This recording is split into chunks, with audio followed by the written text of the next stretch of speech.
Limit का concept पढ़ा था कि हम लिमिट क्यों पढ़ते हैं। अभी इस लेक्चर में उसी कॉन्सेप्ट को हम एग्जाम्पल के थ्रू समझेंगे। Concept of limit.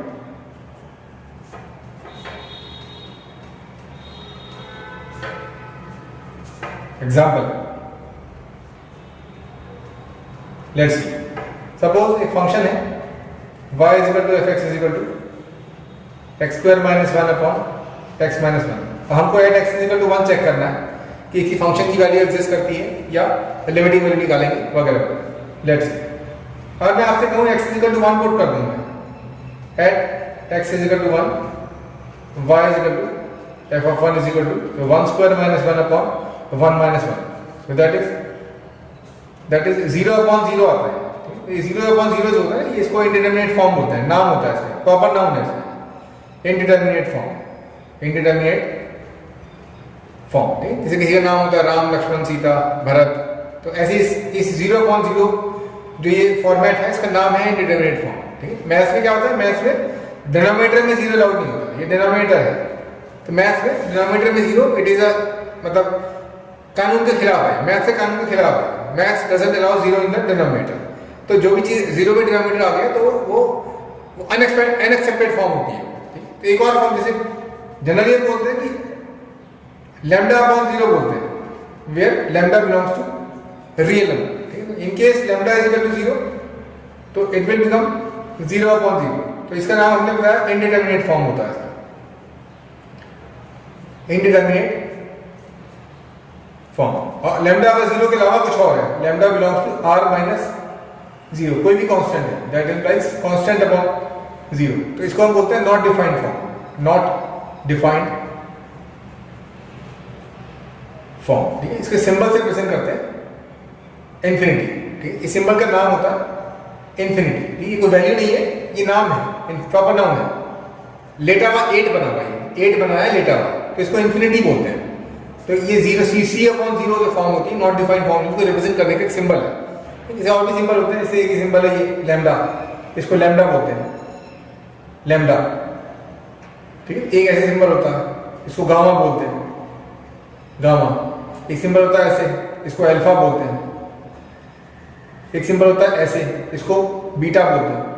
तो ऐसी एक सिंबल है लेटा हुआ 8, इसको इन्फिनिटी बोलते हैं। तो constant upon zero where constant is not equal to zero, इसको नॉट डिफाइंड फॉर्म बोलते हैं। तो इसको इन्फिनिटी से रिप्रेजेंट करते हैं। तो ऐसी ये जीरो अपॉन जीरो आई है, इसको इनडिटरमिनेट फॉर्म बोलते हैं। तो ऐसी इस टाइप की फॉर्म्स अगर आ रही हैं तो इसका मतलब कि नॉर्मल फंक्शन नहीं है और नॉर्मली उस पर्टिकुलर एक्स पे उसकी वैल्यू एग्जिस्ट नहीं करती। जैसे एक्स इज इक्वल टू 1 पे इसकी वैल्यू एक फाइनाइट वैल्यू एग्जिस्ट नहीं करती है। तो इंडिटरमिनेट फॉर्म आई है, नॉट डिफाइंड फॉर्म आई। तो इस टाइप की फॉर्म जब आती है तो इसमें फिर लिमिट का कॉन्सेप्ट आ जाता है। एक्स इज इक्वल टू 1 पे एक्जैक्टली द वैल्यू एग्जिस्ट नहीं करती। अच्छा, वो ऐसा करते हैं, एक्स इज इक्वल टू 1 के नेबरहुड में देखते हैं। अगर मैं एक ग्राफ बनाता हूं, सपोज ये y एक्सिस है और सपोज ये x एक्सिस है, this is x axis, this is origin, this is the y axis. तो ये हम जानते हैं कि y एक्सिस की equation x is equal to 0 होती है और x एक्सिस की equation y is equal to 0 होती है। तो x इज इक्वल टू 1 बोल रहा हूं, तो x इज इक्वल टू 1 जो लाइन होगी वो y एक्सिस के पैरेलल एक लाइन होगी। सपोज ये लाइन है, this is x is equal to 1। तो मैं कह रहा हूं कि ग्राफ की शेप जो भी होगी, ये जो y is equal to fx है, इस ग्राफ की शेप जो भी होगी वो x इज इक्वल टू 1 पे क्या वैल्यू देता है, मतलब x is equal to 1 line को कहां काटता है, मुझे ये निकालना है। तो मैंने रख के देखा, वो पॉइंट पे देखा, वो इंटरमीडिएट फॉर्म आ रही है, तो इससे पता लग रहा है कि वहां काटता नहीं होगा। जैसे पीछे एग्जांपल में देखा था, वहां पे स्ट्रेट बन रहा था, तो इसमें भी ऐसे कुछ स्ट्रेट बन रहा होगा कि जहां भी होगा तो वो यहाँ सपोज यहाँ पे कहीं पे वो एग्जिस्ट कर रहा है, तो यहाँ पे जब आ रहा होगा विसिनिटी में, ये जो गैप है, ये जो गैप है, ये छोटा सा गैप जो है, ये स्मॉलेस्ट गैप है। ऐसे यहाँ भी राइट साइड में भी स्मॉलेस्ट गैप है। इस गैप में ग्राफ एग्जिस्ट नहीं कर रहा होगा, इसलिए 0.0 फॉर्म आ रही है। तो देखते हैं नेचर क्या होगा इसमें, लेट्स सी। तो मैं लेफ्ट हैंड साइड पे देखता हूं, left hand side of x is equal to 1।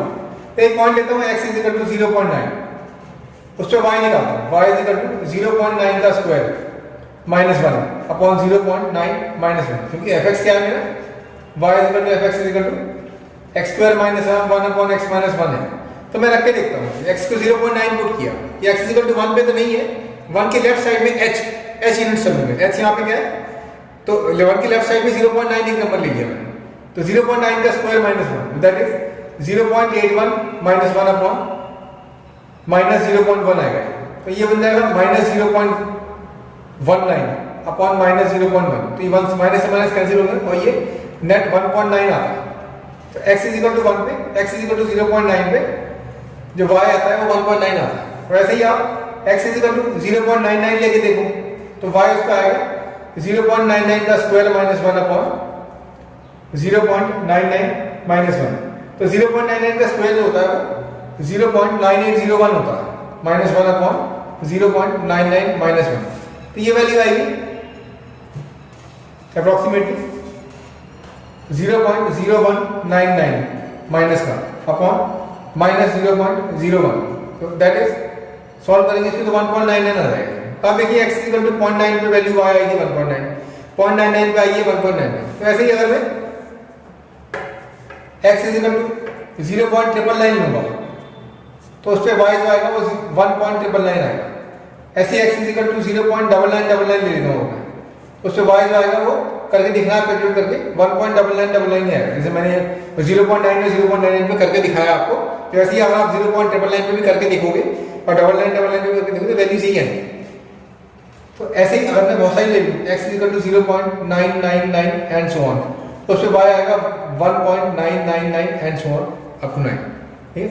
तो आप देखिए x इक्वल टू 0.9 जो है 1 तो नहीं था, x इक्वल टू 1 तो नहीं था, 1 से थोड़ा कम था, तो y आपकी 2 नहीं आई, 2 से थोड़ा कम 1.9 आई।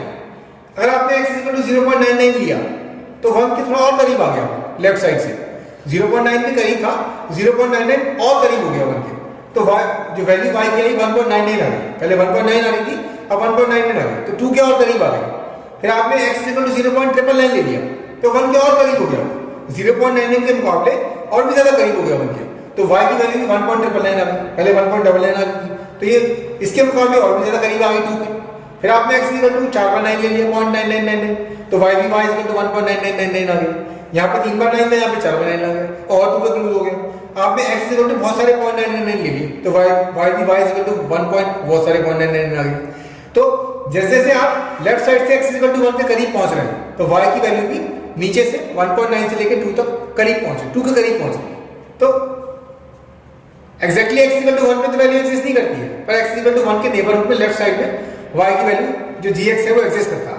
ओके, अब देखो ऐसे ही अगर राइट हैंड साइड से लेते हैं,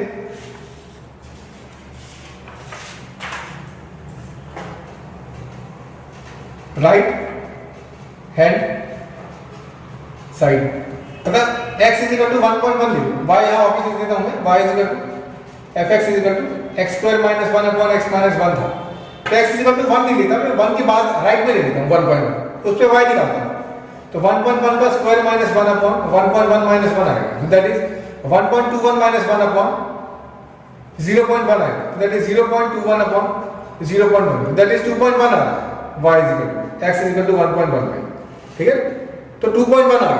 तो सिमिलरली अगर मैं x इज इक्वल टू 1.01 ले लूं, उस पे y निकालूं 1.01 का स्क्वायर माइनस 1 अपॉन 1.01 माइनस 1, तो I will get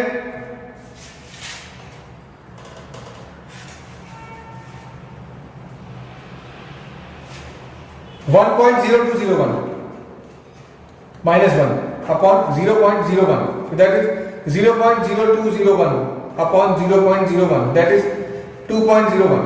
Similarly x is equal to 1.001 ले लूंगा तो उस पे कॉरस्पॉन्डिंगली आप ऐसे सॉल्व करके देखेंगे जैसे यहाँ निकाला है मैंने, तो 1.001 का स्क्वायर माइनस 1 अपॉन 1.001 माइनस 1 करेंगे तो कॉरस्पॉन्डिंग y 2.001 आएगा, आप देखेंगे x is equal to 1.001 ले लो आप तो y is equal to 2.001 आएगा। Similarly x is equal to 1 point बहुत सारे जीरो कर दूं यहाँ पे मैं एंड सो ऑन और 1, तो y is equal to 2 point बहुत सारे जीरो एंड सो 1 ऐसे आएगा। तो आप देखिए x is equal to 1.1 किया आपने, 1 के नजदीक है, फिर 1.01 किया आपने वो 1 के और नजदीक आ गया, फिर 1.001 किया आपने 1 के और नजदीक आ गया, राइट साइड से नजदीक आ रहा है 1 के।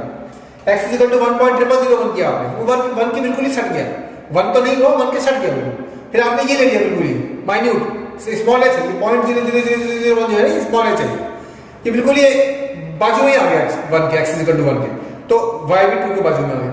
तो देखिए आप भी पहले वहां भी देखा था, इससे पहले एग्जाम्पल में यहाँ पे जब लेफ्ट साइड से हम अप्रोच कर रहे थे वन को 0.9 लिया, 0.99 लिया, 0.999 लिया, 0.419 लिया, अब 0.9999 बहुत सारे 9 लिया, तो वैल्यू 1.9 आ रही थी, 1.99 आ रही थी, 1.999, 1.419, 1.9999, तो नीचे से y की वैल्यू नीचे से 2 को अप्रोच कर रही है। और इधर भी आपने x इक्वल टू 1.1 लिया तो y 2.1 आया, फिर 1.01 ले लिया आपने, राइट साइड से 1 को अप्रोच कर रहे हैं तो y 2.01 हो गया, तो 2.1 के मुकाबले भी और नजदीक आ गया 2 के, फिर 2.001 हो गया, इसके मुकाबले और 2 के नजदीक आ गया, और 2 के नजदीक आ गया, ऊपर से नीचे आ रहा है। देखिए अगर मैं पहले ग्राफ देखूं, उसमें यहाँ ग्राफ बनाया था मैंने कि x इक्वल टू 1 है, तो मैं देख रहा हूँ कि वैल्यू जो है चाहे लेफ्ट साइड से चाहे राइट साइड से y की वैल्यू 2 को अप्रोच कर रही है, 1.9, 1.99, 1.9999 एंड सो ऑन। इधर भी 2.1, 2.01, 2.001, 2.001, 2 एंड बहुत सारे 01, 2 को अप्रोच कर रही है वैल्यू। तो इस ग्राफ में अगर मैं देखूं, अगर मैं एक लाइन, ये y इक्वल टू 0 लाइन है, तो इसकी पैरेलल कोई भी लाइन होगी y equal to constant type की होगी। तो एक लाइन बनाता हूं यहां पे, सपोज एक लाइन है y इक्वल टू 2 जो x एक्सिस की पैरेलल है, this is y equal to 2 line. ठीक है, मैंने देखा कि y इक्वल टू gx जो था, ये fx से gx जो भी है, gx है, fx मान लो, चलो y इक्वल टू fx था ये, तो fx की वैल्यू 1.9, 1.99 या 2.01, 2 को अप्रोच कर रही है। तो लेफ्ट साइड से जब मैं 1 को अप्रोच कर रहा हूं 0.9, 0.99, 0.9999 एंड सो ऑन, तो y की वैल्यू जो है 2 को अप्रोच कर रही है। और मैं राइट साइड से 1 को अप्रोच कर रहा हूं 1.1, 1.01, 1.001, 1.000 एंड सो ऑन, तो y की वैल्यू 2.1, 2.01, 2.001, 2.0001, 2 को अप्रोच कर रही है। 2.1 थोड़ा इससे बड़ा था, 2.0 थोड़ा और छोटा हो गया, और छोटा हो गया, और 2 को अप्रोच कर रही है। तो दोनों साइड से, लेफ्ट साइड से और राइट साइड से जो fx की वैल्यू है वो x इक्वल टू 1 को अप्रोच जब हम कर रहे हैं तो y की वैल्यू, fx की वैल्यू 2 को अप्रोच कर रही है। हम बोलेंगे as we approach x from x equal to 1 from left hand side और राइट हैंड साइड, इसको वर्ड्स में ऐसे लिखेंगे, value of fx is equal to x square minus 1 upon x minus 1 approaches 2। तो इसको हम बोलेंगे, जनरली हमने इंग्लिश में लिखा है इसको लिटरेचर की तरह, इसको मैथ में अगर लिखेंगे तो उसको लिमिटिंग वैल्यू की तरह लिखेंगे, इसको लिखेंगे hence limit of fx as x approaches 1 is equal to 2, या इसको ऐसे लिख सकते हैं limit x tends to 1 fx क्या होगा x square minus 1 upon x minus 1 is equal to 2।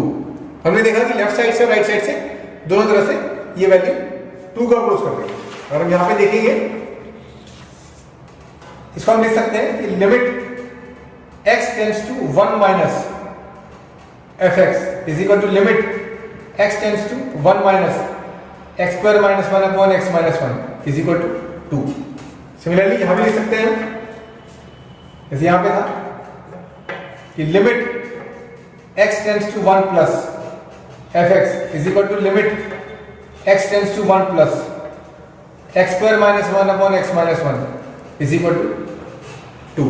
तो इसमें लिमिट एग्जिस्ट करने के लिए जरूरी है, हमने ये लिखा हुआ है यहाँ पे रिलेशन लिखा है, ये चीज लिखी है जो हमने, ये तभी एग्जिस्ट करेगी जब limit x tends to 1 minus fx should be equal to limit x tends to 1 plus fx should be equal to same limit L, जो यहाँ पे 2 आ रही है यहाँ पे, तो तभी हम कहते हैं कि लिमिट एग्जिस्ट करती है और इसकी लिमिटिंग वैल्यू L होगी, या यहाँ पे 2।